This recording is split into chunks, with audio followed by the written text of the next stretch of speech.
Doctor Sunil ji, देखिए तीनों लोगों को आपने सुना और समय भी कम है, इसका पूरा निचोड़ ले लेते हैं। दो तीन चीज़ें हैं, बसपा की बात हो रही है, लेकिन यहाँ बहुत सारे फैक्टर और भी हैं। भारतीय जनता पार्टी का वोटर कौन सा है? यहाँ तो सबने अपने वोटर गिना दिए, भाई मेरे पास यादव प्लस मुस्लिम आ सकता है, मेरे पास दलित प्लस मुस्लिम आ सकता है, लेकिन यहाँ पर एक भगवाधारी मुख्यमंत्री है जिसके पास, ऐसा बोला जाता है, ऐसा लोग बोल रहे हैं कि जनता की एक बहुत बड़ी ताकत है जो ये कह रहा है कि बटोगे तो कटोगे, मतलब कि जातिगत राजनीति, एक हो जाओ, ये सारी चीजें हैं। क्योंकि ये एक बड़ा फैक्टर है। जो धर्म की बात की अभी प्रेमकांत तिवारी जी ने, हिंदुत्व की बात की, जिस पर लगातार योगी जी प्रहार करते भी नजर आ रहे हैं, तो ऐसे में वो कितने गणित गड़बड़ाएंगे? क्योंकि यहां पर जब बात होगी कि हिंदुत्व की बात होगी, चुनाव के अंदर विकास की बात होगी और कानून व्यवस्था को लेकर बात होगी, तब क्या समीकरण गड़बड़ाएंगे?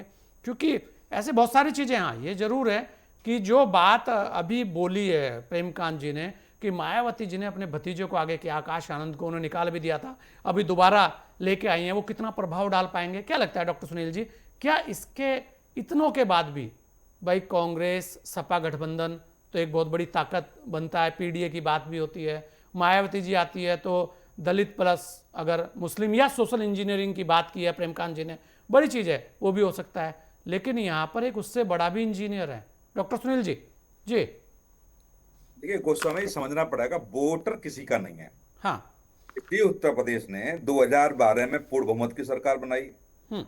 इसी उत्तर प्रदेश में 2017 में दूसरी पार्टी की पूर्ण बहुमत की सरकार बन गई। और देखेंगे कि 2017 में फिर किसी दूसरी पार्टी की बहुमत की सरकार बन गई। बसपा, सपा और भाजपा, तीनों राजनीतिक दलों को बहुमत की सरकार दिया इस उत्तर प्रदेश की जनता ने। हम्म।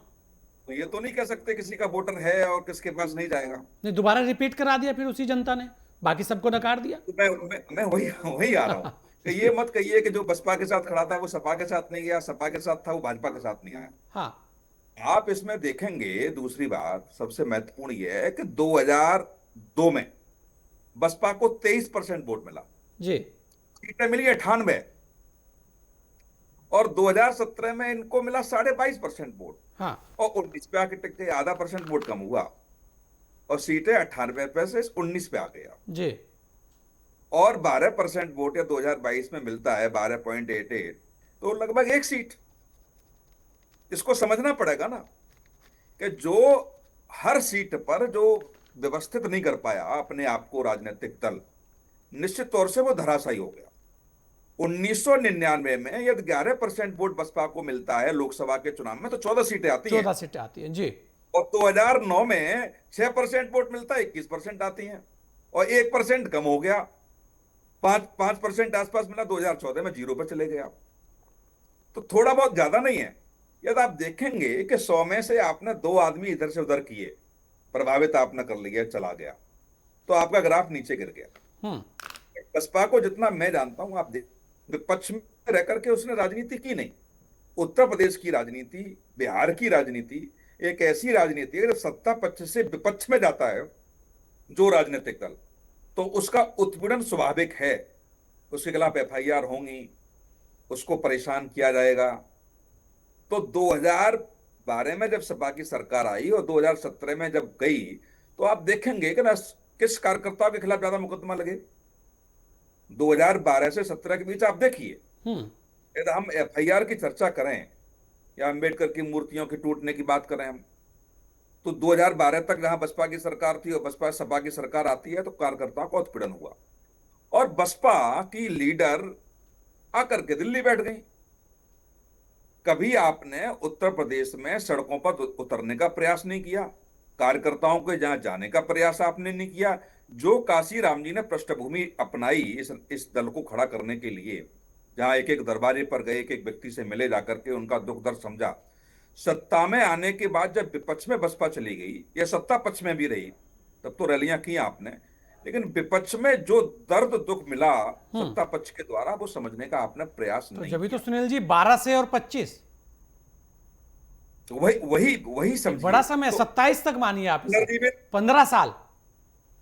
नहीं 15 साल तो है, लेकिन 15 साल में आपने किया क्या? उन्हीं प्रवक्ताओं को आप हटा देंगी, फिर उनको दोबारा रख देंगी। हाँ। आकाश जी को हटा देंगी, फिर आकाश जी को रख लेंगी। आकाश जी के ससुर को हटा देंगी, फिर उनको रख देगी। आकाश जी के ससुर डॉक्टर साहब यदि सॉरी बोलते हैं तो शाम को वापसी, और दो कार्यकर्ता 15 साल से सॉरी बोल रहे हैं, उनको आज तक वापसी नहीं मिली। तो ये कार्यकर्ता समझ रहा है, इसको समझना पड़ेगा। दूसरा सबसे महत्वपूर्ण बात, मैंने तो देखा है इसी उत्तर प्रदेश में तमाम घरों में जाकर के, झोंपड़ियों में देखा है कि मायावती जी की आरती करते हुए, पूजा करते हुए मैंने दलितों को देखा। हम्म। वो देवी का स्वरूप मान रहे हैं, हम्म। कुछ और मान रहे हैं, अपना ईश्वर मान रहे हैं। लेकिन उनके रहते हुए जो उत्पीड़न हुए, मुझे लगता है कि बड़ी घटनाएं हुई, बड़ी घटनाएं। कई जगह गोलीकांड हुए, कई जगह नरसंहार हुआ, मतलब सवर्णों में और दलितों में गोलियां चली। तो क्या बसपा की मुखिया को आपने जाते देखा? बिल्कुल नहीं गई वो। तो वही है कि आज जहां 1996 में आपको 20% के आसपास वोट मिला था, उससे भी स्थिति बुरी आपकी हो गई 2022 में आकर के। 2022 में आपको मिला 13% के आसपास वोट, और आप देखेंगे 2014 के चुनाव में तो आपका 5% से भी कम वोट आ गया। तो ये जो स्थिति है, अब आप भीड़ के पर ऊपर इसे आते हैं इसे कि भीड़ इसे सुनील जी ऐसे लखनऊ नहीं में देखेंगे पहुंचती है। कि हिंदुत्व ने प्रभावित किया उस वोटर को, आप नहीं, इसे ऐसे नहीं देखेंगे? ये देखो, हिंदुत्व ने प्रभावित, जब जातिवाद की बात होगी और दूसरा राजनीतिक दल तो कुछ तो लेके आएगा काट के लिए। हाँ। तो जब हिंदुत्व की बात भाजपा करने लगी तो पीडीए की बात अखिलेश जी करने लगे। हाँ। क्या क्या इस हिंदुत्व को तोड़ने के लिए क्या बसपा ने नहीं कहा तिलक तराजू और तलवार मारो, इनमें जूते चार?